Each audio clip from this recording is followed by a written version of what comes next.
You made me self-conscious. What do you mean? Hi, welcome back. Today we're starting a new series. We're also joined by my husband Logan. Hello. He's here. Slightly off camera. Wait, hand for proof? Not my hand. See? He's real. But we have him here because his favorite TV show of all time is Dexter with Michael C. Hall. And what I didn't know and what I recently found out is that Dexter is an 8-book series by Jeff Lindsay. And I'm the reader wife and he's the gamer husband. So I read the first book and I'm going to read all 8 of them. And then we're going to do a comparison because we've discovered that they're extremely different. For the record, I have seen 3 seasons of Dexter, and that's all. Yeah, And I've seen it all like 4 times. You've seen it all like 4 times. You've also seen the sequel. Yeah, the like mini-series. The mini-series that's like about his kid. Mm-hmm. And then they're supposedly making They're making a prequel and a sequel series. A prequel and a sequel. Those still have Michael C. Hall in them?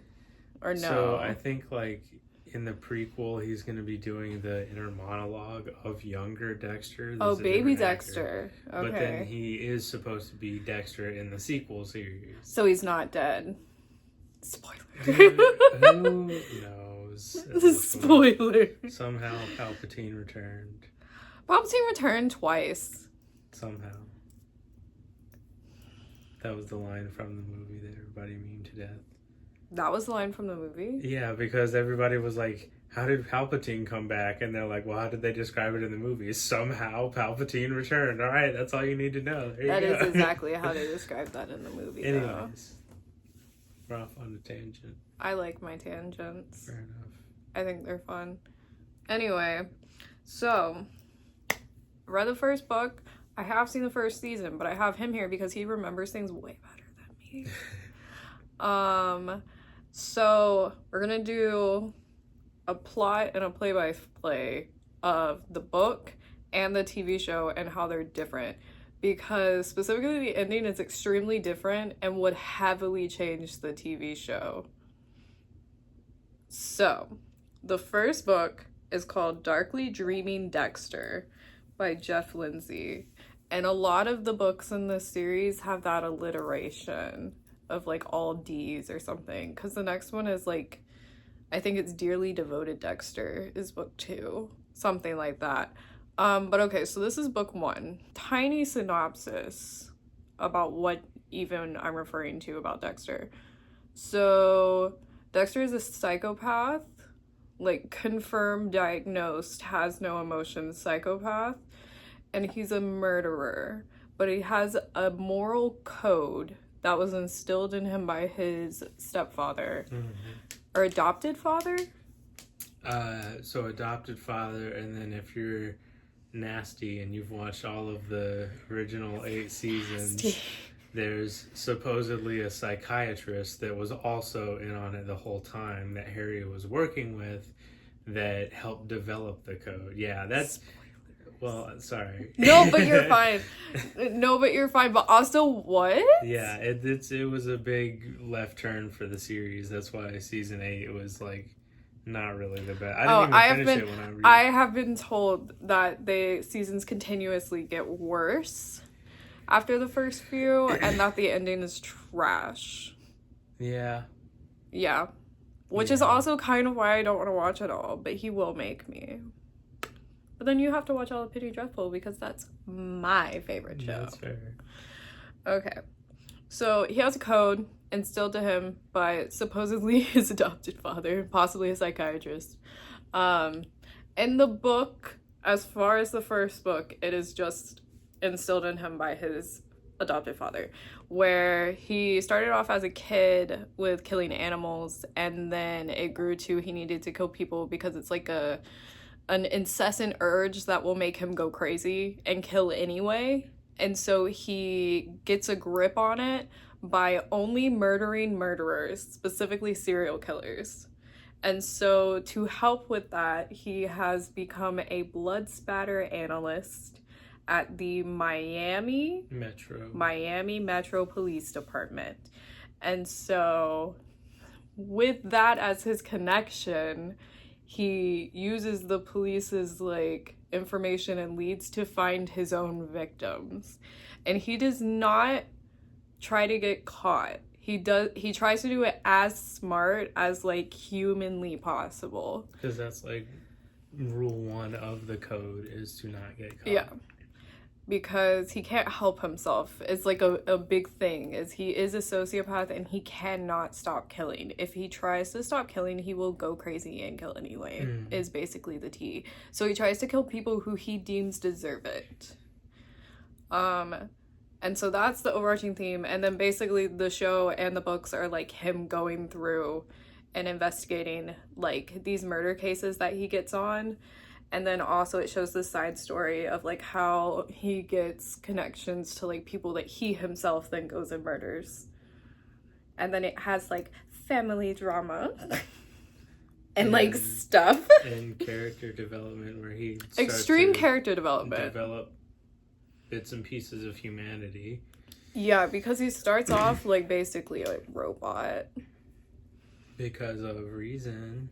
Because of reason, which we will discuss later, because that's part of the plot of both season 1 and book 1.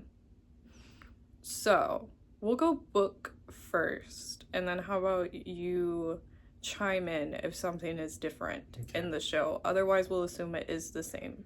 Okay, so I have some notes, and then I have Wikipedia, because thank the heavens, this book actually has a Wikipedia, and the season has a plot summary on Wikipedia. So I can remember the book, Darkly Dreaming Dexter. It starts off, and he is hunting someone that he himself wants to kill. And it's a priest. It's like a priest, pastor, somewhere in there. Some religious person.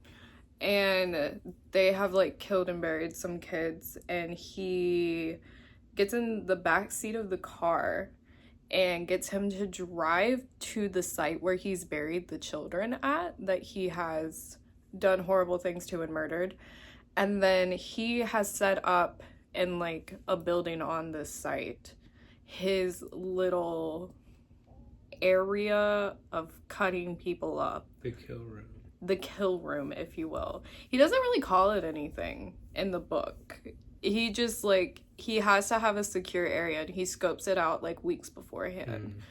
And so he covers it all in like clear tarps because he doesn't want to leave a trace. And so like he brings his own equipment, covers everything, like the floors, the ceiling, like everything. And then he lays out like a table, and what he does is strips the victim naked. Well, first he gets them unconscious, then he strips them naked, and he like plastic wraps them to a table. I don't know, weird. And then he talks to them a little bit. He kind of uses them as therapists, and he like works out his problems with them, which is a choice. A choice to make. And then he cuts them into pieces and disposes of the body. So, oh, okay, we'll get to how he disposes of the body. But so he cuts up this guy, and then he goes to his boat, which is in one of the harbors in Miami, and he goes off into the specific part of the ocean that's not like super far off, but far enough where it doesn't get like washed up to shore or anything. And he puts all the pieces in like black plastic bags and then weighs them down and then just drops them in the ocean. Fun fact, you know what the name of his boat is? What is the name of his boat? The Slice of Life. I think that was in the book. The Slice of Life. Pretty ironic. So that's like the opening of the book, is he just like brutally murders someone. But it is addressed that they like deserved it. That's pretty 1-to-1 with like how the first episode opens. I don't remember it saying that the guy was a priest, but he definitely like had killed multiple boys or something. Okay, because in this one he was. Yeah, in the episode he has like the wire that he wraps around his neck while he's in the back seat to like keep it squeezed against his throat while he's forcing him to drive to the site. I'm gonna be so real, I don't remember little details. Well, that's how it goes with the episode. Little stuff like that, my memory will fail me. So from there, we jump to his, like, not secret life, his real life, where he works as the blood spatter analyst in the forensic department of the Miami Metro. And so the main plot of the book is that the Miami Metro gets this case of a serial killer. Dude, to Miami? Tamiami? That's what this says. Tamiami slasher? I don't even remember that from the book. It says it's called... Okay, Wikipedia says it's called the Tamiami slasher. Yeah, they definitely don't call him that in the show. I don't remember They don't give him a name until they discover a deeper clue that comes up I don't here. think that's what they call It starts, I think, I'm not sure if it's the same in the book, but in the show, they just know that he has murdered multiple prostitutes. Yes. So it comes up that he has murdered 3 prostitutes. Mm-hmm. And so what's weird about them is that when he does these murders, all the cuts are extremely clean because he does cut them up. And then he leaves them places purposefully. And he sets up like a little display. And all the bodies don't have a drop of blood.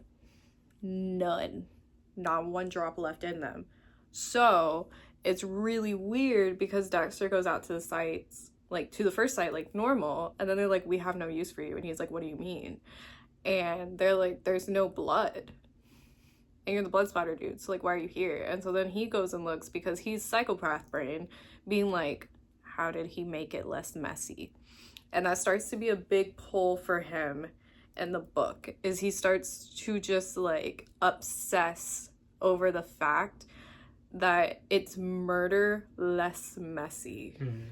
Because he's like OCD about like it being as like clean as possible whenever he kills someone. And so he's jealous that this person has thought of something cleaner than what he does. Yeah. Because he still has to deal with blood and like guts and guilt. So in the show, he's definitely OCD about these things, but I feel like it's not so much that he's like so obsessed with the cleanliness aspect so much as just making sure that there is no evidence. And then also he is just obsessed with the concept of blood for various reasons, which we will discuss. And it doesn't bother him until a certain point in the show, and it's like a triggering memory, basically. Okay, so that's going to be the first big difference between the book and the show. In the book, he is utterly disgusted by blood. Yeah. And that is like a huge thing with him. Like, he is a blood spatter analyst because he knows like so much about blood and crime and stuff, but it genuinely disgusts him. And that's why he has a severe, like, fascination with the cleanliness of not having blood. And it's so weird to think that he's a blood splatter analyst, yet anytime blood comes up, like physical blood in his presence, he finds it utterly disgusting. So that's tea. But basically, he's trying to find out more information about this case, but people are kind of like, why do you want to know? Because you're a blood spatter dude, you know, and there's no blood, so why would you want to know about the case? But so there's that. While this is also happening, his adopted sister, so he was adopted into this girl's family, her name is Deb, they grew up together, they're really close. She is the only person he gives 2 fucks about, and it's like he doesn't love her because he doesn't feel emotion, but he does care about her well-being. And so she is his adopted sister. She is like the lowest ranking on the totem pole of cop, basically. And so she has been given the task of pretending to be a prostitute to find out information about where these girls were working so that they can try to figure out if there's a connection between that and the killer, because the killer is only going after prostitutes. And in the book, she is always, well, almost always, because of this, wearing horribly skimpy clothing. And Dexter comments excessively about it. About not only it being skimpy, but it's showing her hot bod. He thinks she's attractive. He thinks she's hot. He likes the shape of her curves. He likes her breast in certain shirts. And he also comments on the fact that she's not stylish at all. And that she's horrible at blending in with the prostitutes because she's guessing what they would pick to wear. And so she's wearing, like, specifically, like, neon tube tops. Mm. And, like, dumb shit like that. So he doesn't think people are falling for it. But that's one thing. He, like, talks about her like he would talk about a girlfriend. And she's his sister. And slight spoilers for the show that I do know about. It gets a little incestuous. A little bit. It doesn't actually. It doesn't actually, but they have excessive thoughts and conversations about it later on in the show. But the way he talks about her in this book, in his mind, it sounds like he's trying to fuck her. It does. But, so we'll see where that goes. But it's weird, because she is also, so her relationship is with Dexter is that he is the only man that she trusts in this world. Because their dad is dead. Their dad has died of cancer. He was very ill. It was a heart condition, I think. Because I know he died in a hospital, that's why I know. Oh, no. Because that's part of it. He took his own life. Oh, but they don't find that out until later. So that's not what happened in the book. Well, they may not have found out the truth by the end of that book. No. Oh. There's like tea. Okay. more discrepancies. In the show, they think that it was just a heart disease or something, but then they later find out. Did he die in the hospital? I think so, but it was because of like complications with overdosing or something. Self-induced. No, that is this. But it wasn't self-induced in the book. Because they do talk about this in the book. Mm-hmm. So, Dexter is the only man that Deb trusts. Deb is trying to become a detective. And so, she's trying everything in her power to get put on this big murder case so that she can work her way up the ladder. Because she wants to be a detective and not dressing like a prostitute every day of her life. Mm-hmm. And Dexter is trying to help her because he wants her to succeed. The problem is he's smarter than her. And so basically he is feeding her bits and pieces that he discovers about like murders and stuff because he's a sociopath. Because he's a psychopath. And so he thinks like the murderers. So he feeds her information and then like coaches her on how to make it sound like she came up with it. True. So that she can like say stuff in meetings that seems like really intelligent and detectory. That happens a lot. Yes. So a side plot of talking about their backstory is about the fact that the Dexter's adoptive father, her actual father, is dead. And in the book, what they say happened is that he had some sort of something that put him in the hospital. Frankly, I don't remember. But he was dying in a hospital bed, okay? And Dexter was like 19 or something. He was like a teen. Yeah. And so him and Deborah are by the hospital bed. And Dexter, like a nurse comes in to give his dad medicine. And specifically painkiller. And Dexter looks at the nurse. And Dexter, this is the thing with the book as well. Dexter deadass has superpowers. Deadass. So true. He does. So he has this weird thing where he knows things that he shouldn't fucking know. And it's not even just being a sociopath, like a psychopath. It's, he knows shit he should not know. And it's really weird. But so one of the things he can do is he can look at a person and tell if they're a killer. Just like straight up, if they're a monster, he can look you in the eye and be like, so you're a monster. I mean, in the show, he has a good intuition, but he always follows the next part of his code, which is not only do you not get caught, but you have to be sure. Like, you don't want to take out a target that does not He's meet normally your sure. code. At least in the book, he was correct about the ones that he pointed out. Yeah. Now, in the book, this nurse is the first person that he has successfully identified as a monster. He, like, sees her, and he's like, you doing some shit. And she recognizes it in him, too. They have this, like, weird stare-off. Or at least from his perspective, they have this, like, weird stare-off. This is when the dad dies? This is when the dad dies. Okay, because in the show, this does happen, but because they get rid of her, he lives and then dies later on. They don't get rid of her. Well, Dexter doesn't get rid of her in time to save his daddy. Oh, okay. So in the book, he recognizes that she's a monster. So then at the time, he agrees with his dad. And he's like, don't give him any morphine. He doesn't need it. He doesn't want the medicine. Like, blah, blah, blah. Like, does whatever he can to get the nurse out.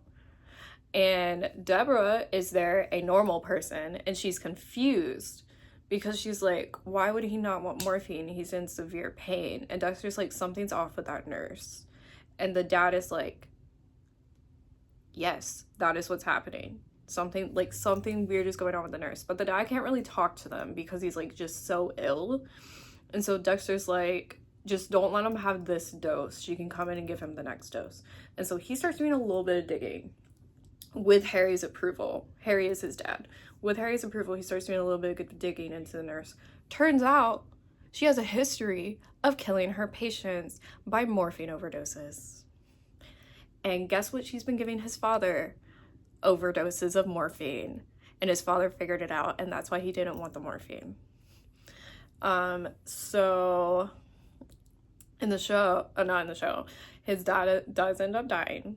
And on his deathbed, he gives Dexter permission to kill the nurse, basically. And then Dexter kills the nurse. It isn't as clean as, like, he is now because this was his first kill. But he straight up kills her for that. But yeah, so apparently that's not what happened in the show. No, because in the show, it becomes a big thing that Harry walks in on Dexter after he's already killed the woman. Oh, geez. And sees Dexter in happened. the process of cutting her into pieces, and that's what starts the spiral into him ending up taking his own life because he realizes that he's created a monster. So I'm like, that's crazy that it didn't go that way in the book, because that's like wild, huge point. No, that's wild. He gives him permission to kill her, and that's his first kill. And it's just one of the literal countless number of instances where Dexter's mere existence just caused Deb nothing but pain and torment. Yeah. Now, I will say no, I can't even say it for this book. I was about to say for this book she was safe, but then I remembered that no, she's not. Because of the end. Okay, so there's the backstory. Deborah does not know that Dexter is a psychopath. And she knows nothing. She knows nothing. She knows he's weird. She thinks he's just, like, socially inept. She knows that Harry spent a lot of time one-on-one with Dexter on quote-unquote hunting trips. And they talk about that a lot in the first book, about how she always felt secondary to Dexter because her father, her actual blood father, always paid more attention to his adopted son than he did to her. And they specifically bring up an incident in the book where she gets a puppy and the mom gets her a puppy, and then Dexter and the dad come home from something, and the dad has to, like, go freak mode and, like, yelling and stuff to, like, put his foot down that they have to get rid of the dog. They cannot have a dog. And there is no explanation as to why. And so Deb is just very upset and mourns that to this day, when the explanation is that if they had a family pet, Dexter would kill it. And so the dad's trying to eliminate Deb losing the dog by Dexter killing it. But there's a bunch of stuff that happens in their childhood where basically Deb was just on the sidelines, like, forgotten about because so much attention was put towards Dexter to make him not any worse than he is. And she just doesn't know that. And so she just feels very unloved. Mm-hmm. And also part of that has also given her a horrible sense of men. Like, she picks terrible men. Currently she's single. At least in book 1, she's like single. She's not dating anyone. But it's they talk about her dating history and it just being literal trash. And that's because she compares them to Dexter, but that will come up later on, I'm sure, in like other books. But that is different than a TV show, because in the TV show, she is dating someone on season 1, and it's a very important person. Well, not right at the beginning. Not right at the beginning, but she starts dating him. Mm-hmm. So Deb does start dating someone in the TV show, and she proceeds to date him for the rest of the season. And that's not what happens in the book. She's a single Pringle in this book. And the tea is that in the show, she is dating the killer. The serial killer who's cutting girls up and bleeding them out. Like, the one they're trying to find. In the show, she's literally dating him and has no idea. In the book, that is not what happens. She literally does not interact with him until the very end of the book. Like, she's single Pringle. Mm-hmm. So, as the story progresses, Dexter starts to have communications with this killer, because the killer starts pinpointing Dexter and leaving things that he knows in, like, sites, like where the prostitutes are and stuff, that only Dexter will recognize. And he goes as far as, like, breaking into Dexter's house and putting, like, Barbie doll heads places, because one of his killings is a display of prostitute heads, like, just set up and bloodless. And so he does the same display in Dexter's house with Barbie dolls.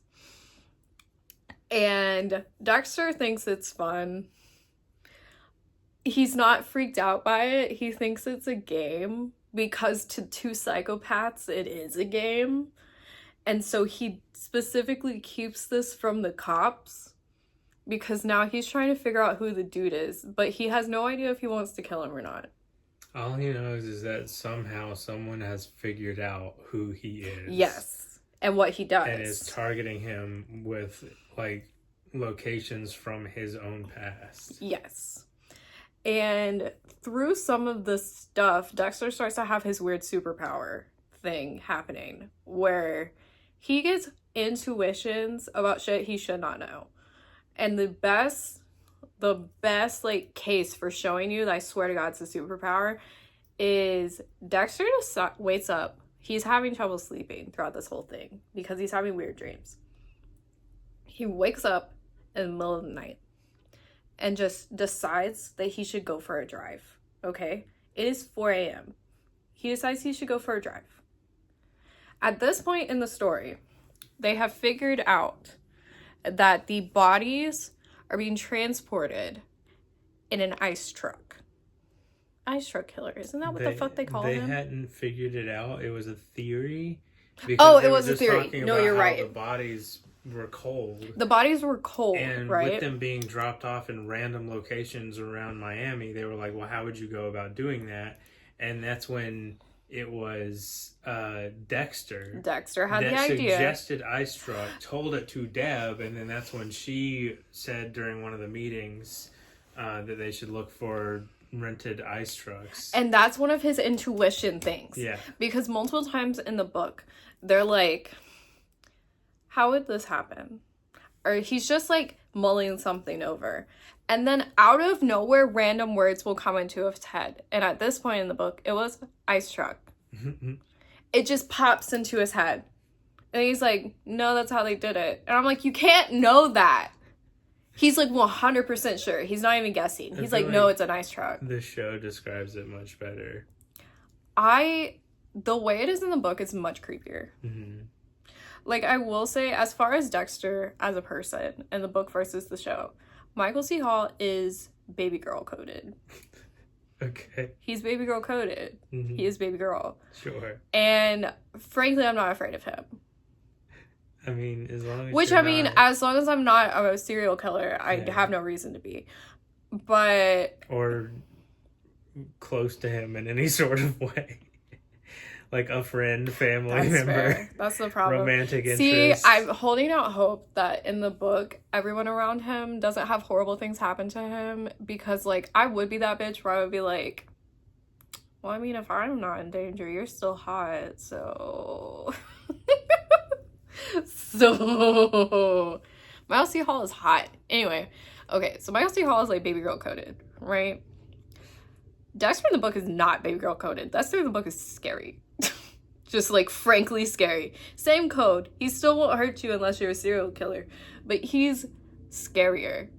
Just the way he thinks is much darker. And the way he talks about murder and death and his, like, incessant need to do it. He calls it his dark passenger. And it's, like, it's scarier. It seems much darker than the show makes it out. Because the show also will do, like, weird cutesy comedy things. In Wikipedia, one of the descriptions of the show is dark comedy. I mean, there's a lot of, like... Yeah, I would say dark comedy is fitting. Like, I mean, it's definitely more of a drama. I would not call the book dark comedy. It's just dark. There's some dumbass things that people say in it, 100%, because Dexter puts on a very charming persona in the book and the show to try to get people off his back, and so he says, like, dumb fuck things to be, like, cute and charming. But, like, book Dexter is not baby girl. Book Dexter is, like, dominating you. It's, like... It's scary.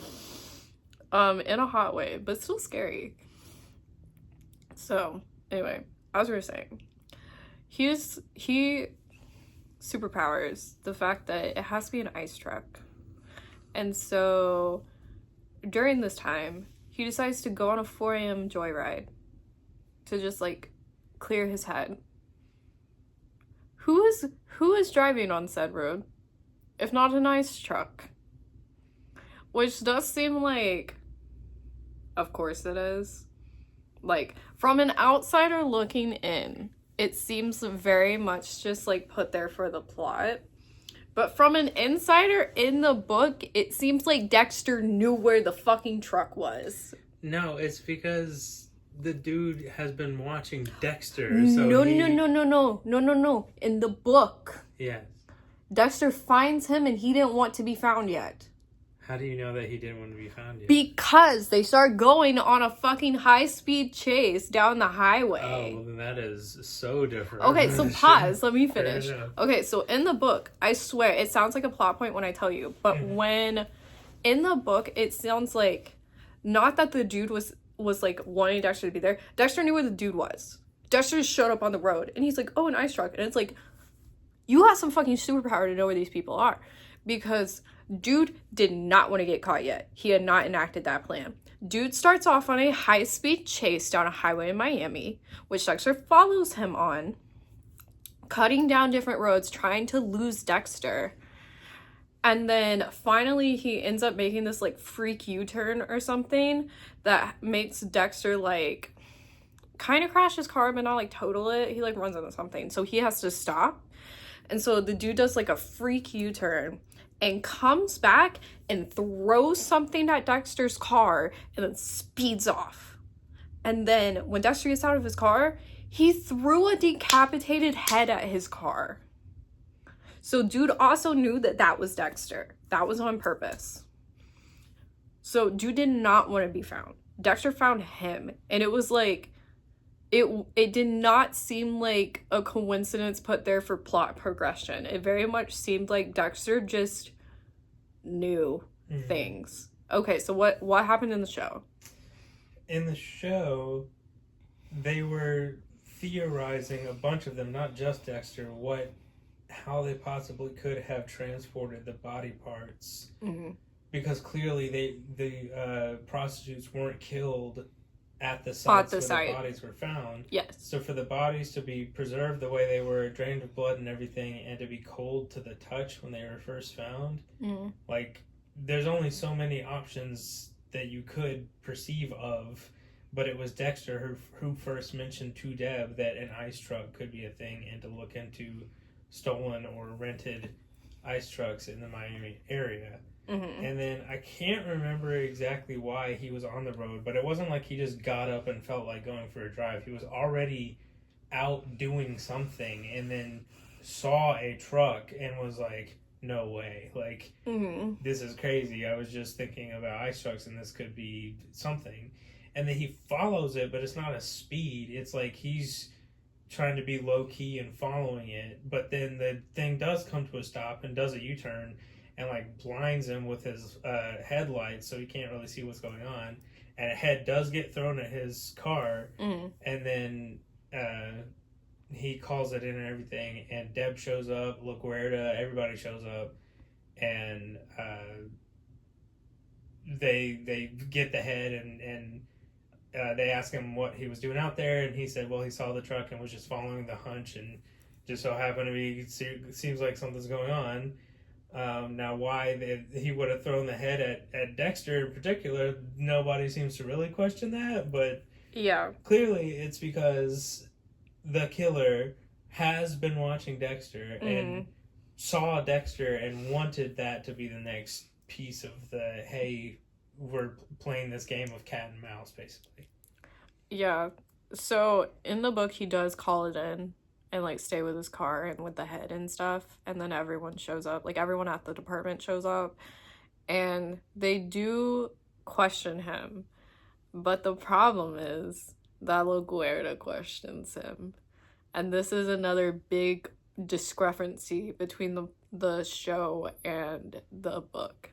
So what is she, lieutenant? Yeah. Okay, so the lieutenant over all of them is this, like, I almost said bitch. She is a bitch. But, like, is this bitch named LaGuardia. And this is also a character in the show. And in the show, she is decent at her job, but she is ruthless. She doesn't give a fuck who she fucks over as long as she ends up on top. Okay? Now, in the book, she is also ruthless. She also does not give a fuck who she fucks over. But she is also dumb as nails. Stupid. Just utterly incompetent. There is a thing going around the office that she fucked her way to the top. I do kind of believe that. And that she should, like, basically she absolutely sucks at her job. Okay? And she interviews him. And this bitch does not think to ask him why he was driving around Miami at 4 a.m. And you see it in his, like, plot in his mind, where he's like, a good detective would have asked me why I'm out driving at 4 a.m. Like, and she doesn't. And there's, like, multiple times where he's talking to her, and he's like, a good detective would have asked me this. But she's just stupid. She's stupid, and she's blinded by his hotness, because she does, in fact, try to fuck him. So in the book, they're, like, in the office together at one point, in, like, this back cubicle or something, and she literally, like, presses her body against his to, like, move past it, like, full shimmy, like, full, like, whatever, and, like, grabs him, and he just, like, doesn't reciprocate and leaves because he feels uncomfortable. And then she gets mad at him for the rest of the book because he did not like her advances. Does she do that in the show? There's flirting, but there's never anything physical that goes down. But she definitely has the hots for him. It's funny because in the show, she absolutely hates Deb and will, like, shut down anything Deb No, she still hates Deb. Suggests. But Dexter she hates is her. Like her favorite, basically. Mm-hmm. No, that's the same for the book. Dexter is her favorite. She absolutely hates Deborah with a fiery passion and will do anything she can to make Deb look dumb. Mm-hmm. And so Dexter specifically feeds LaGuardia fake information so that she'll say that in a meeting where this information would contradict what Deb says, and then it would be proven that Deb was correct. So he fed her that on purpose to make her look dumb. So that also pissed her off because she was like, you told me that on purpose. And he was like, I would never. Yes, he did, girl. That's literally his sister. Like, what do you think he's gonna be cool with you just being a cunt to her? Like, stupid. So, what happens next in the show? I mean, we're kind of weird with timelines now, but so the last thing was with the head being thrown from the car or from the ice truck, and so this is when they are like, okay, yeah, this is definitely the same guy, and that's when they give him the name the Ice Truck Killer. Yeah, so that's what they fucking call him, not whatever the fuck this is, the Miami or whatever. Yeah, I don't know what that was. I don't know either. So now they know they're looking for this ice truck, and they start to have ideas for potential locations to check for, like, next maybe victims or, like, next targets to look for. They're still getting more information about, like, from the prostitutes and stuff. But yeah, the next big thing that happens is at a hockey rink, like a stadium, indoor stadium, a body gets found, and the police get the footage of that night and see that the security guard that works at this place was the one dumping the body. And so they end up that's different. Okay. Searching for this guy to arrest him. Because that's the one thing that in the show, I definitely don't think that LaGuardia is incompetent. She is smart, but the thing that's more important to her than kind of anything is the political image too. That's the same. That's the same. She's just stupid in the book. At this point, like the killings have been going on for a while, and there's not been a lot of breaks in the case. And so the first bit of like real evidence they have is we actually have footage of a man that we know who it is putting this body down that we found. And so they're like, basically, you need to arrest this guy. So wait, okay, was the body found in the goal net? Yes. Okay, T. Yes. So in the book, the next one is at the hockey rink, and they go in, and it's like a little display set up in the goalie net. And because of that, now at this point in the book, they do not have footage. Okay. The footage comes later. At this point in the show, they find out that the only person who had access, in the book, they find out that the only person who could have had access to put it there would have been the security guard. Yeah. And so they do arrest him. And that is LaGuardia stakes her whole pussy on that guy being the fucking killer. And they're like, tell the citizens they're safe now. The girls are safe. Like, this is the killer. Okay? And then in the book, they also have a confession from him that he did it. But the tea is that Dexter knows that's fake as hell because he takes one look at that guy and he's like, that guy's too dumb. He's like, that guy's too fucking stupid to do it. So he knows, and he tells Deb, and Deb knows that cannot be the guy. Like, the guy's still out there. But at this point, they do not have any footage of the bodies being dumped. So, do they go to the hockey rink a second time in season 1? I don't think so. Okay, so in the book, they go to a hockey rink a second time. Same rink, okay? So the first time when they were there, they met the Zamboni driver, who, like, the Zamboni is the thing that goes across and, like, fixes the ice, like, whatever the fuck. I'll put a picture. But they met the Zamboni driver, and he is the one who found the bodies in the goalie net. And so Dexter has another one of his superpower things, where he suddenly decides that the next victims are going to be in a closet. He specifically thinks a small closed-off area, like a small closed-off space, and then he thinks about it more, and the word closet comes to his head. And he goes, they're in a closet. And so then he thinks more, and he's like, there's probably a closet at the hockey rink. And so he convinces I think it's Deb. I think he convinces Deb to go with him to the hockey rink again without anyone else to meet with the Zamboni driver and do everything they can to convince him to let them in the building. And so basically they terrorize him into letting them in the building by saying, do you want to find another body yourself or would you rather us find it for you? So he lets them in. And sure enough, there's a body in the closet of the hockey rink. There's another little setup. Sure enough, and the Zamboni driver does see it again and is traumatized again. Poor man. But that is where they get footage from. The first one they didn't get footage from. The second one they get footage. And they get footage of what looks like, I don't think it's a security guard, I think it's a delivery driver. But the tea is that footage looks like Dexter.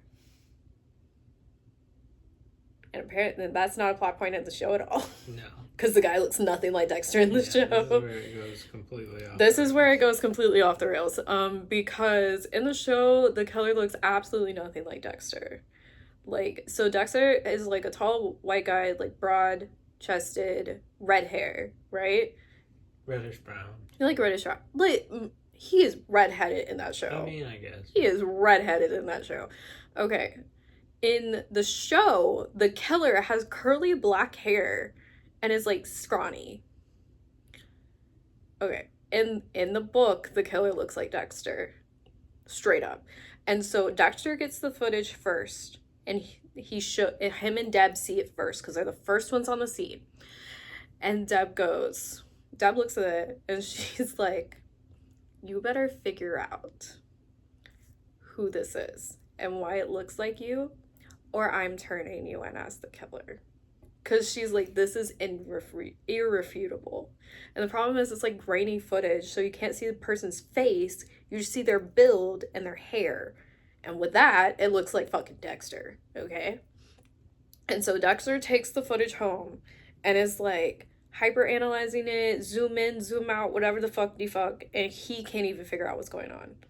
Because he starts to think at this point that his dark passenger is taking control of his body when he sleeps and doing stuff when he sleeps. So now he has like a sneaky suspicion that he's actually the ice stripped killer and it's his dark passenger controlling his body when he's unconscious. But the only thing tethering him to any reality where it's not is the fact that a severed head got thrown at his car. And he's like, I can't have thrown it at myself. Mm-hmm. And that's like the only thing tethering him to reality. Because he fully is like very close to like a mental break. Mm-hmm. Where he thinks he's lost control of his dark passenger and is afraid to sleep. So, okay, I guess I'll do what the book says first of what happens. So then he's supposed to, in the book, he is supposed to give Deb, she's supposed to come by to get this footage and hear his information and hear his explanation early in the morning before work the next day. She does not come by. And Dexter falls asleep and wakes up. It's way past when she's supposed to come by.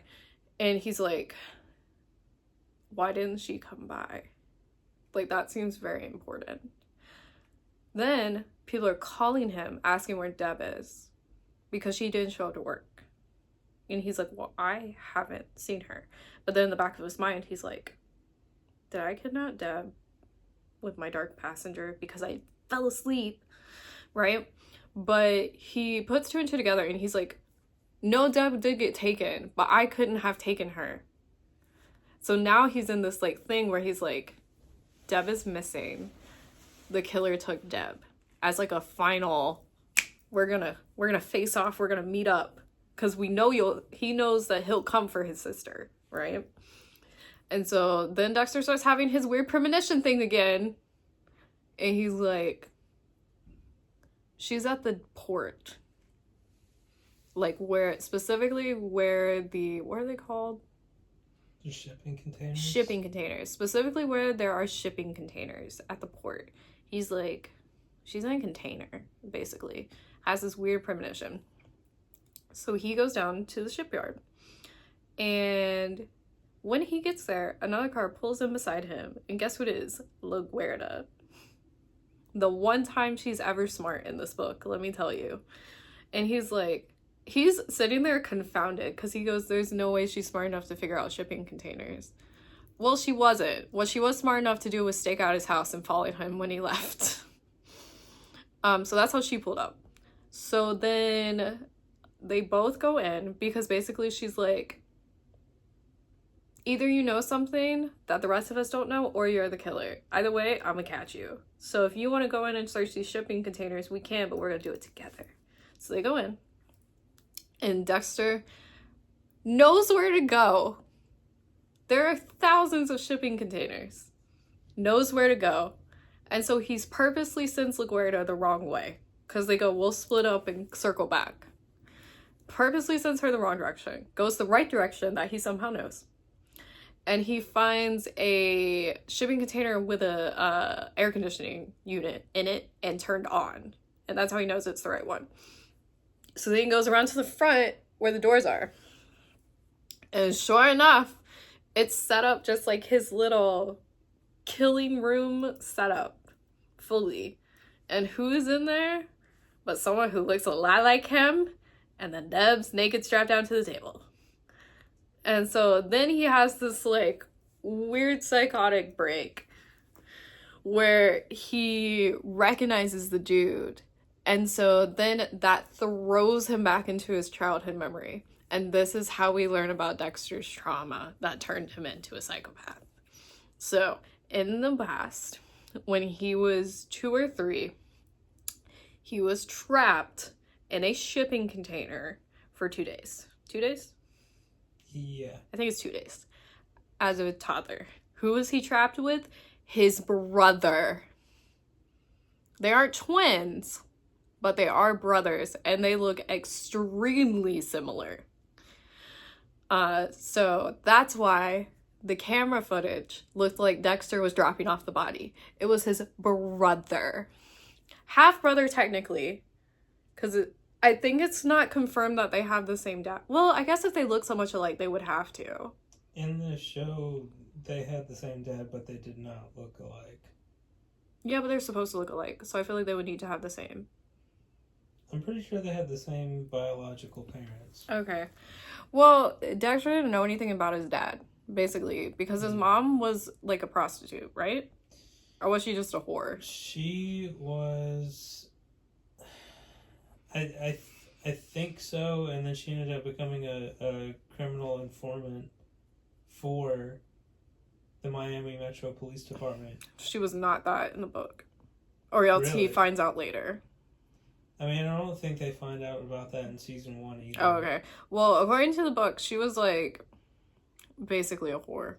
And got pregnant twice with these boys, and she couldn't take care of them, and she was a bad mother.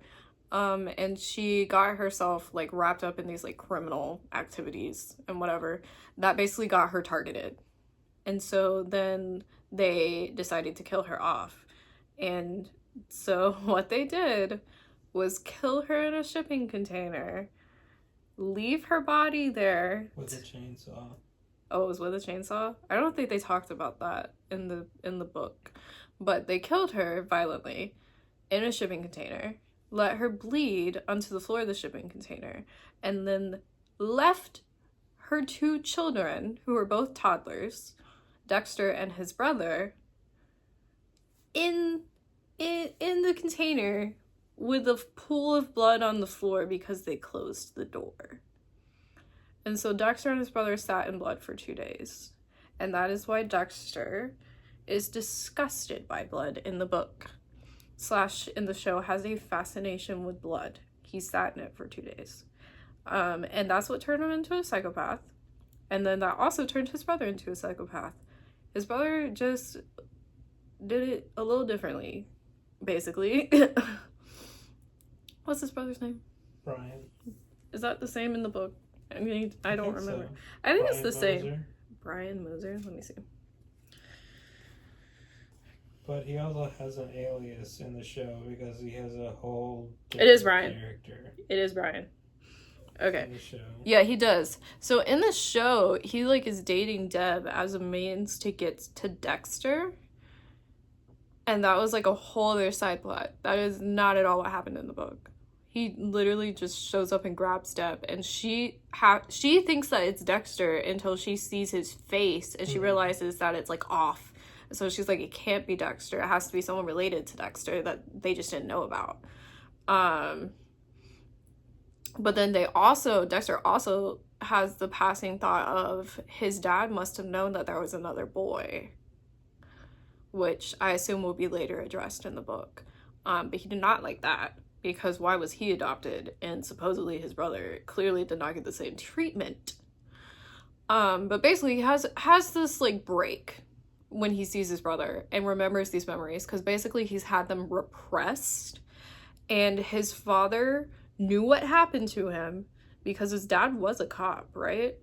Yeah, his dad was a cop. He was the first responding officer. He was seeing so he like big knew what happened. And that's why he adopted Dexter. But because Brian was a little bit older, he could tell that he was already like Brian was already gone. Okay, T.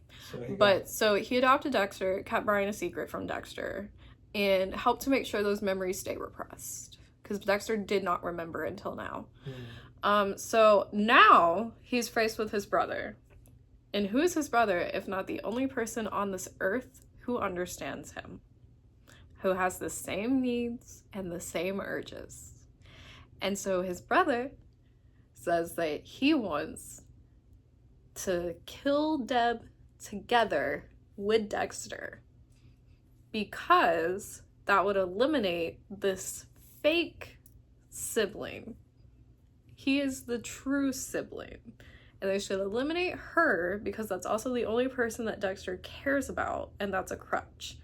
And then they should go on and do the rest of their killings together, basically. And so he hands Dexter the knife, and Dexter starts having a weird back and forth with himself, where he has now discovered the only person who could ever understand him. But that person is asking him to kill the only person he has ever cared about. And so he's having this like kind of crisis of the heart about whether or not he should actually kill Deb. And then while he's having this crisis of the heart and holding a knife above Deb's head, guess who pops in? LaGuardia pops in, and she sees the two of them. Right? So now she knows it wasn't Dexter, but now she sees Dexter with the knife and like suited up to kill Deb. And so she's like, you were bad. La! And then she like brings out her gun. And he's like, don't shoot anyone. And she basically she gets stabbed. Oh, right, this didn't happen in the show, sorry. Okay, she gets mortally wounded by the brother, I think. She gets mortally wounded, okay? There was a scuffle. She gets mortally wounded. And basically... Oh, I think she hurts the brother.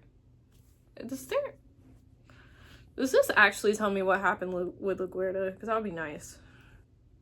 Okay, so Brian, his brother, does go after LaGuardia, and Dexter lets him, basically, because like she can't live after what she's seen. So he mortally injures her, and he does get injured himself, but with everything that's happening, Dexter allows him to sneak away. Because LaGuardia has called backup. There are people coming. And Dexter lets him go. And basically just, like, turns to Deb and puts the knife down and, like, gets her out of where she is. And then they, like, kind of watch LaGuardia die. And she dies. LaGuardia's like, I knew you were bad. Or, like, some bullshit like that. And he's like, well, it doesn't matter now because you're dead. So LaGuardia dies. Everyone else shows up on the scene. And... this will become more apparent because Dokes is season 2, right? I mean, Dokes is a big part of season 1, because in the show at least, Dokes is the only one who has any kind of but suspicions about I mean Dexter. his like arc is season 2, Yeah, right? yeah. Okay, so there is a person on the police force named Dokes, Sergeant Dokes, and he is an asshole to Dexter at all costs. And he absolutely fucking hates Dexter, and the reason is because he has the monster eye thing that Dexter has.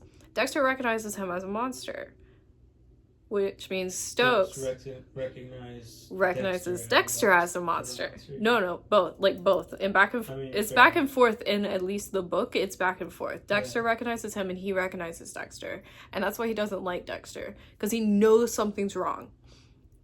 But basically he can't pin anything to Dexter. And so he's forever just angry at his existence. But as long as he can't pin anything, there ain't shit you can do, and Dexter is nothing but sweet and nice to him.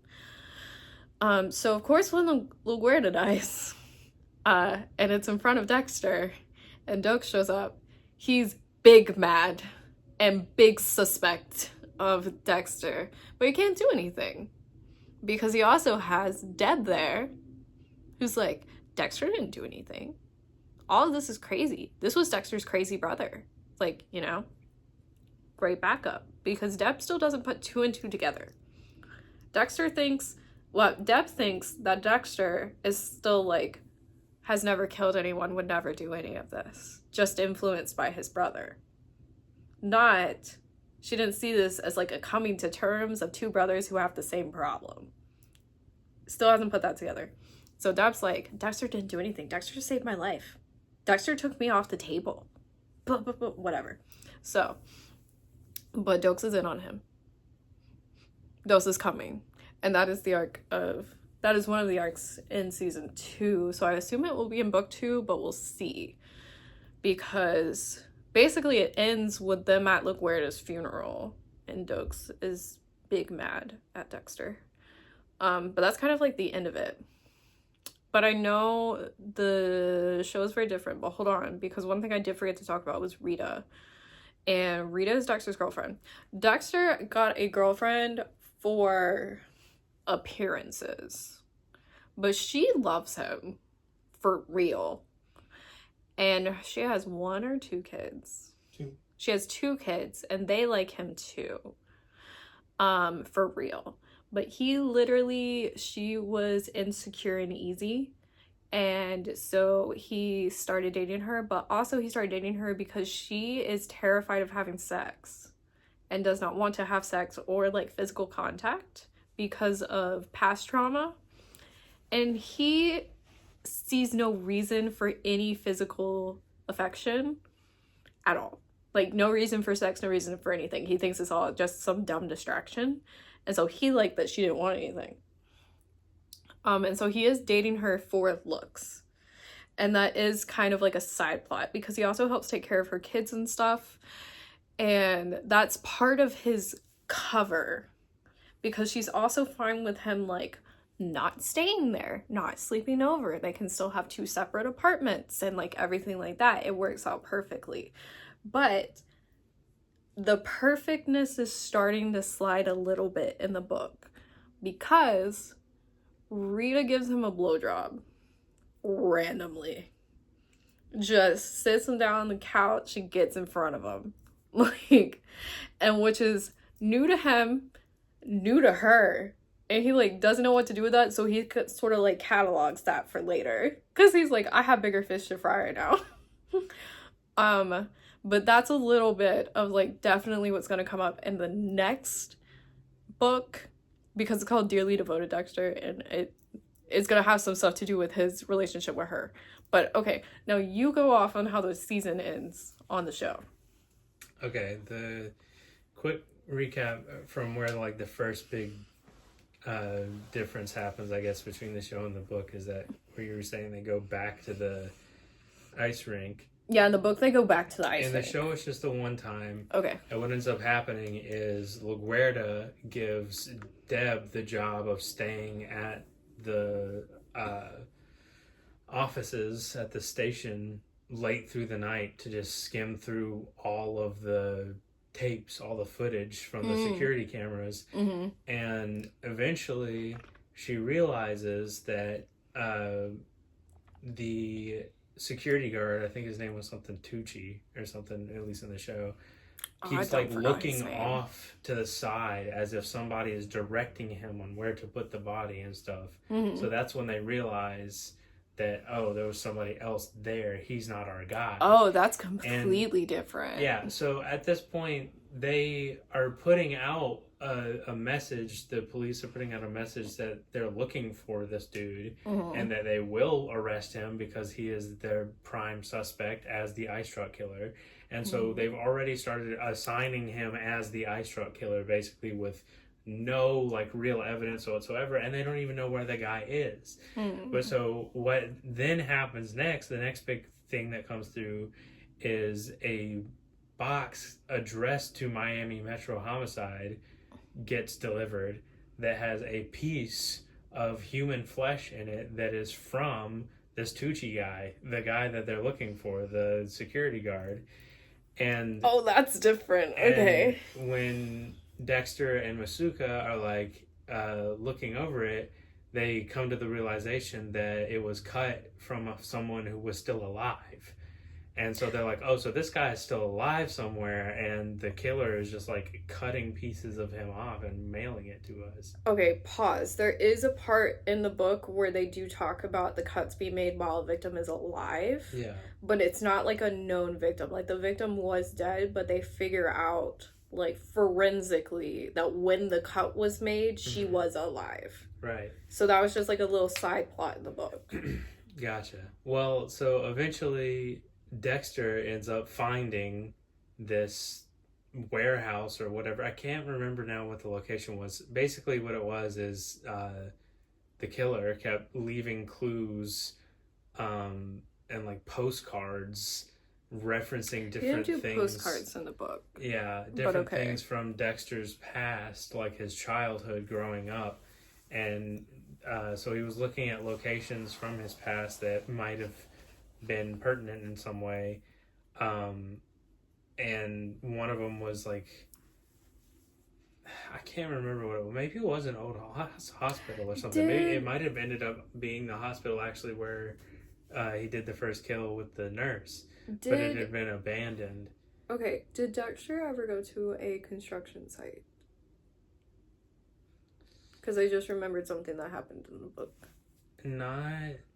It's like very new construction, like only like cement floors. I think like the first kill that he does on that dude that you said was a priest was in like a building that was under construction. So in the book, he does almost get caught killing someone because he's looking for the ice truck killer. He's looking for his like hideout, basically. Yeah. And that leads him to this construction site where I think what they're making is a hospital, but it's like just like how you see it in movies when they're making like tall buildings where it's just like floor and beams and floor and beams and that's it. Yeah. So he goes there and he's like looking around and he's pretty positive that like the ice cut killer is here. And then basically he gets caught wandering around by a security guard because he wasn't being careful enough of like the fact that the security guard like makes his rounds around the building. He wasn't like timing it correctly, and so he had to makeshift set up a little murder room at the construction site with what he had in his car to kill the security guard, because the security guard couldn't live, basically, because he knew too much if he saw Dexter there. But Dexter is caught.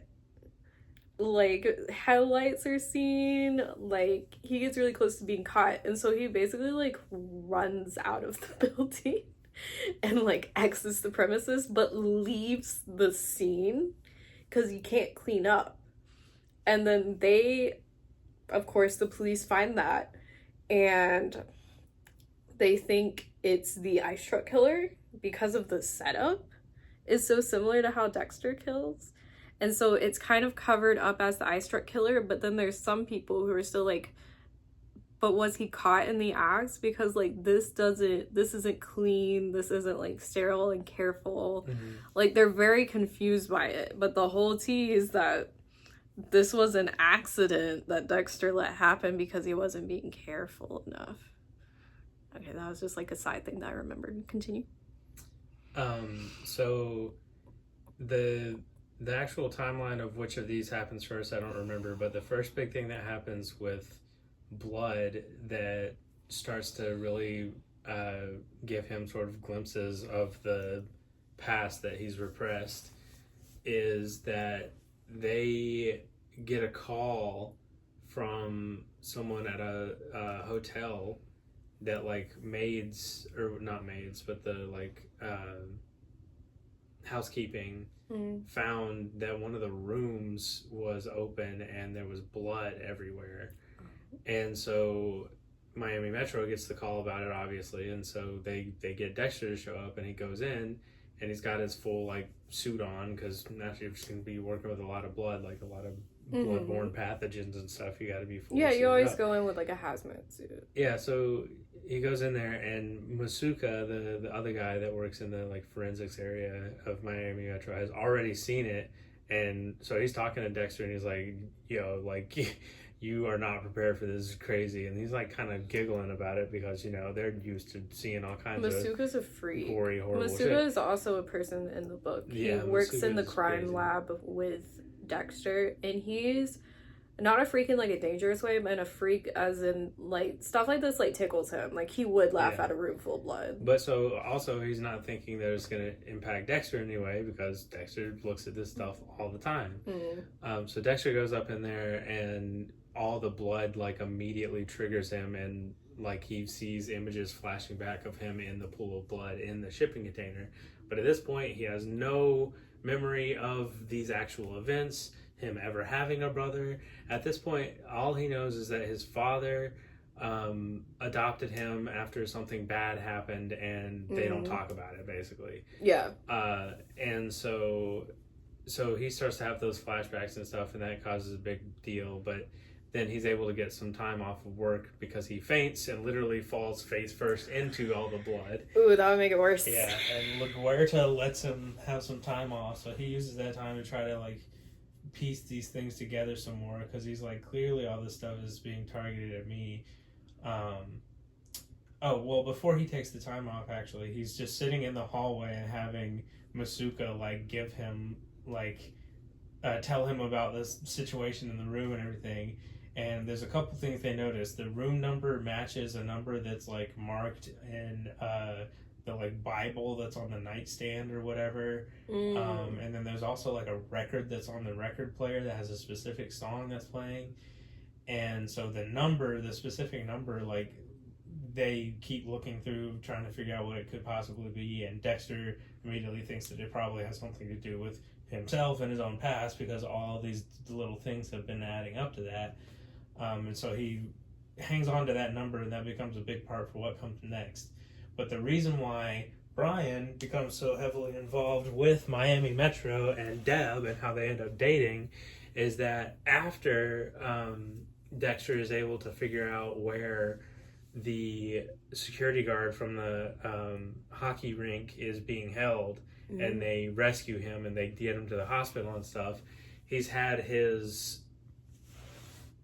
I think one of his legs and one of his arms has been cut off, if I'm remembering correctly.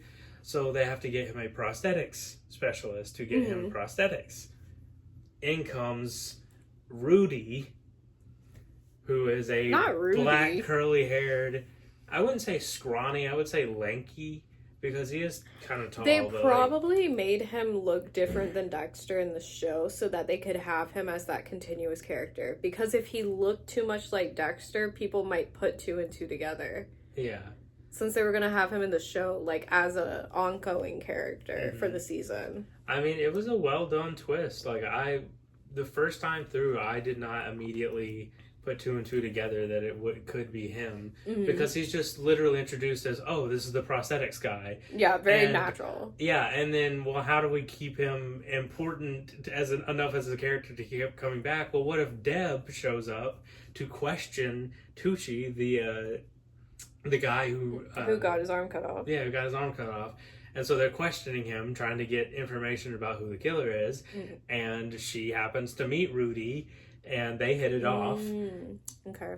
And start to date. And so a good bit of time goes by through all this because they're like dating for a couple of weeks.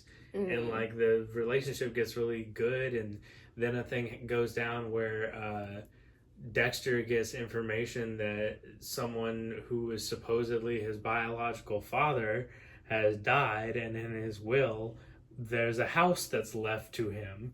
And so at first Dexter's like, this has got to be like some kind of that happens, like something's weird with this. But he gets Deb and Rita, and at this point Deb is already dating Rudy, so all of them go up to so it's in Miami. Where was that? I can't remember, but they had to take a good long drive to go up to wherever this house was. To pack it up and like either throw it away or try to sell as much as they could and get the house just taken care of because they didn't want to keep it or anything. But so long story short, the reason why that all went down is because Rudy tracked down their biological father, killed the guy, and then so he knew that Dexter, or like made it so that Dexter would get the notification about obtaining the house and everything.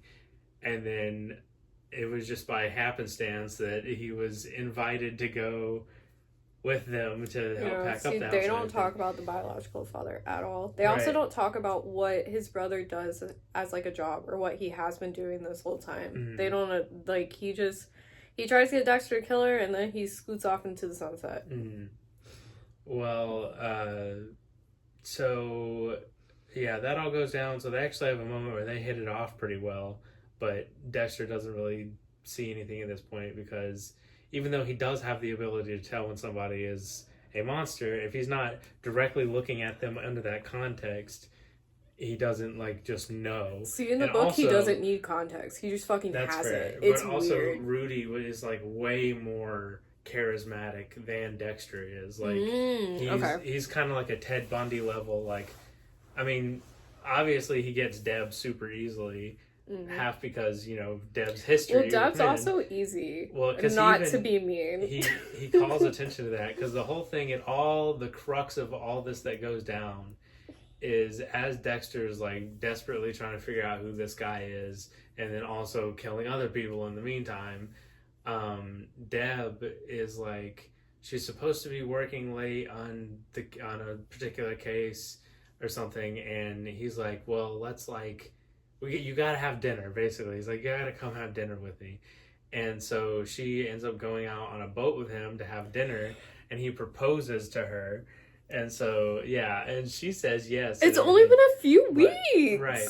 But so, again, I kind of skipped one thing because I wanted to come back, but the number that was in the hotel room and on the page and stuff, when Dexter starts to have that flashback after all the blood, and he's thinking about his past, he eventually goes and finds the truth about how his mother was killed in the shipping container and all that stuff. So all that comes out, and then so he thinks about, the song that was on the record player also too had something to do with coming home. And so Dexter was like, what if he's talking about where I was born, like where my dark passenger was born in a shipping container. So that's why he goes up and looks at the shipping containers. Gotcha. And he finds one that has a serial number that matches with the number that was the room. Oh, see, they make it make more sense in the show than him just having magic powers. Right, but there's even more to it because he shows up and he opens it and it's got bananas in it. It's not even, that's not it. But LaGuardia doesn't show up when Dexter's at the shipping yard. It's Dokes. And that's because he's like already like feeling like Dexter's got some weird shit going on. I think the thing that like really makes him like, okay, something's not right is when the ice truck killer throws the head at Dexter's car. Because at that point, Dokes is like, there's something going on here. Yeah. And so he's been keeping a closer eye on Dexter. And there was like more stuff that made him think like Dexter's doing something weird. And so he followed him to the shipping yard. And that's where that famous like meme comes from, the surprise motherfucker. The surprise motherfucker name comes from Dexter. Yeah, that's when Doak shows up and he's like, surprise motherfucker, like right after Dexter had opened the shipping container. That's because Doak's is like, why are you here? And so Dexter like tries to say some random shit and then like just keep walking away, and then Dokes like grabs him and like pushes him back a little bit. And Dokes is a big dude. Dokes is also a big dude. But then after he grabs Dexter like puts him in an arm lock and like has him where it's like, oh, he will fuck you the fuck up. Yeah. And Dokes is like, lab geeked my ass, because he's like, so he is even more reaffirmed like there's more to you than just being some nerdy, blood analyst guy. Yeah, because like I said, Dexter has like in the book as well, Dexter's like a tall, broad dude. Like he is strong and built, whereas lab techs are usually not. So I'm trying to remember exactly when it clicked for Dexter that it was Rudy. I can't recall, but at some point he figures it all out with him being Brian Moser and all this, and who his mother was and how she was the criminal informant that was linked to Harry, and she was killed because her and her past, she was like mixed up with some people that somehow were involved with the cartel, and that's how she got killed and all that stuff. I do think it said something about the cartel in the book killing her. So after he then realizes that Deb is missing, she's not answering her call or anything, and he's like, oh shit, like Rudy has Deb, where would he go? And then he starts to think about it some more with that song and everything, talking about coming home. And after he checked the shipping container, is it the one that's like, I'm coming home to the place where I belong? No, it's not that one, but that would. I feel like that would have been suiting. But so he finds the house that their mother owned, that they were born and raised in for the couple of years before she was killed. And so he finds that place, goes there, and that's where Brian has Deb tied up. Oh, it's not in the container. No, it's in their childhood home in the garage, and he has her strapped down to a table with plastic and stuff. And this is the first time that he and Dexter are like talking, as where they both are now in the know about what's going on, because all this time Brian had been hunting down Dexter, realized who he was, and then wanted to slowly get him to remember who he was, and then his ultimate goal was to just try to somehow be a family again in his own they talk more to each other in the show at the point of the crime, because in the book they talk a little, but not that much. It becomes a contingency in the show that Dev is kind of knocked out, kind of awake, and she really desperately tries to remember what they talked about. I remember that. Well, in the book, like, Deb is awake and she hears them talking, but I don't think it's enough talking to incriminate Dexter. Yeah. Really. But in the show, it was definitely enough to incriminate Dexter. Okay, continue. In the show, Deborah doesn't really wake up until, like, as Dexter has already made the decision that he's just going to cut her free. Yeah. And then he attacks Brian. Brian gets away. The rest of the cops show up. And again, it's hard to remember exactly what excuse he uses for how he was able to get there before the cops. But Deborah does do the thing where she's like, will you stop questioning? Because it's Dokes who's like, how the fuck did you know to cut, like, that kind of thing. And Deborah's like, he just saved my life. Will you cut him some fucking slack, basically? Yeah. But so she doesn't, like, actually remember them talking at all in the show. But what does come up later is in the show when she finally does see, well, spoilers again, I guess, but it's okay. It's been out for a very long time. When she does finally see him in the act of about to kill someone for the first time, she thinks back to her being racked up on that table and seeing what Dexter was about to do, and is like, whoa, this is exactly how I was wrapped up. See, and he does hold the knife over her like he's going to hurt her in the book. He does that for a second too, because he is thinking to himself, because he's having an internal monologue about maybe doing it. She's not actually my family. He is. He's the only one that understands me. But then he realizes like his code is everything. And he chooses the code, and in the book he also specifically talks about how she's the only person in this world who he actually cares about. Yeah. And it has the like slightest tinge of emotion. Right. And that was enough to help him like side with keeping her alive. Yeah. So Rudy gets away, and then Dexter realizes that he's probably going to try to show up and kill him after the way everything went down. And so he sets a trap for him at his apartment, basically, waiting for Rudy to come in, and sure enough he does. And he's able to get to him with the tranquilizer that he uses for most of his victims, and kicks him out and takes him to his own apartment, to Rudy's apartment, where he's got a refrigerated room, which is where which is where he did the killings. And in the book he did them in the ice truck, actually. Oh, really? Well, in here he had a room in his apartment where he could do it, and he had like a table that he could like flip them upside down on and use that to drain their blood. Because you would drain torture knowledge. So Dexter straps Brian to that very table and has his last little conversation with him, and then kills him there. And he canonically dies. Right, so he dies, and the Miami Metro end up showing up there, and Dexter makes it look like Rudy had killed himself. Oh, that's smart. Yeah, so it was interesting. And then Rudy does show up some more, but as memories. As like a little... Well, he has as where his father would show up later on. Yeah, it's kind of like a Force Ghost from Star Wars. It's very much Force Ghost from Star Wars in the show with his dad. Yeah. My God. But Rudy will do it too. Okay. Well, I don't know... Brian's not going to do it in the books. Spoiler alert. Oh, yeah, because he's still alive. Brian is alive even in the 8th book. How do I know that? I did, in fact, read the backs of all the books. Like the little Goodreads summary of all the books. Because I was trying to see if they even slightly relate to the 8 seasons of the show.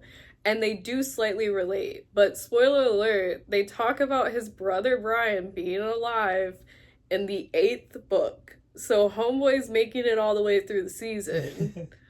Which I think will be very interesting as far as like plot line wise. Because that's hugely different than like the 8th season of the show. Yeah. But so the other thing to note at this point in the show is that Dexter is the only one that knows that Brian is dead. Was his brother. Oh, was his brother. Yeah. Deb didn't put that together? No. Bruh. She didn't have any of the information. She ends up. I guess that's fair. She finds out later, but not until she's able to get the report about the shipping container and everything, because that was withheld from her as well. So in the book, it's obvious that they're brothers because of how much they look alike. And basically, because Brian runs away before the rest of the cops get there, they only have Deb's story and Deborah's and Dexter's story about the fact that there was a brother. They don't have physical evidence of the brother in the book, but basically they're like, it's Dexter's brother, and so they did some digging and looked into it and found out that basically their dad had kept the existence of this brother from them. And they basically said it was this big story to try to convince Dexter to like go down his same path, without knowing that Dexter does in fact go down the same path because he's Dexter. But that's how they like hide it. And then LaGuardia was just like a sad casualty of his brother's big dark plan to try to take him. But yeah, some major plot differences. I feel like it's getting to the point where those are like Game of Thrones plot differences. Yeah. Between fucking, because the plot differences in Game of Thrones are psychotic. But so the second book is Dearly Devoted Dexter, and that should get into more of his relationship with Rita, and it should also go into the arc of Dokes, because Dokes, at least in the show, has a whole arc of trying to get to Dexter. So I guess I will be reading that book, because we know someone's not going to. Also, I love that I canonically have seen season 1, but I just listened to you retell me the whole plot like I'd never heard it before, because it might as well be new, and that's on mental illness. And I know you wanted me to watch the show again, but now I'm like, I kind of like just finding out plot points from you like this. Fair enough. Because then I can be truly shocked, because I don't remember. I don't. I remember big overarching themes of like the first 3 seasons. And then I've seen snippets of all the other seasons from walking in on you watching them. Yeah. And then I've seen snippets of the sequel from watching you, which is how we know that Dexter is supposedly dead, but apparently not, because Michael C. Hall is fucking back. Cyborg Dexter. I don't know, because I feel like already the show ended bad, and like it's not Michael C. Hall's fault. We love him, baby girl, but like, bro, what are you doing? Like, just a little bit of what are you doing? Maybe let it die. It's giving Supernatural now. Yeah. Like, they would not fucking Jared Padalecki, Jensen Ackles, and Misha Collins would not let Supernatural die. And it was time.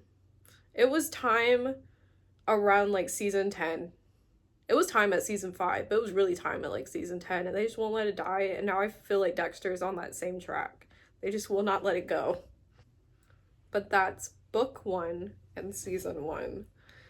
So now I will go read book 2, and then we'll have analysis number 2 of Dexter and his antics. I would call them antics. He's a mass murderer. I would call them antics. I swear, I feel like I've seen a meme of Michael C. Hall, and then it says baby girl in like Barbie font underneath. Maybe. I'm gonna have to look for Michael C. Hall memes for this, because he is in fact baby girl. If you say so. He is. Anyway, I will see you guys in the next one. Bye.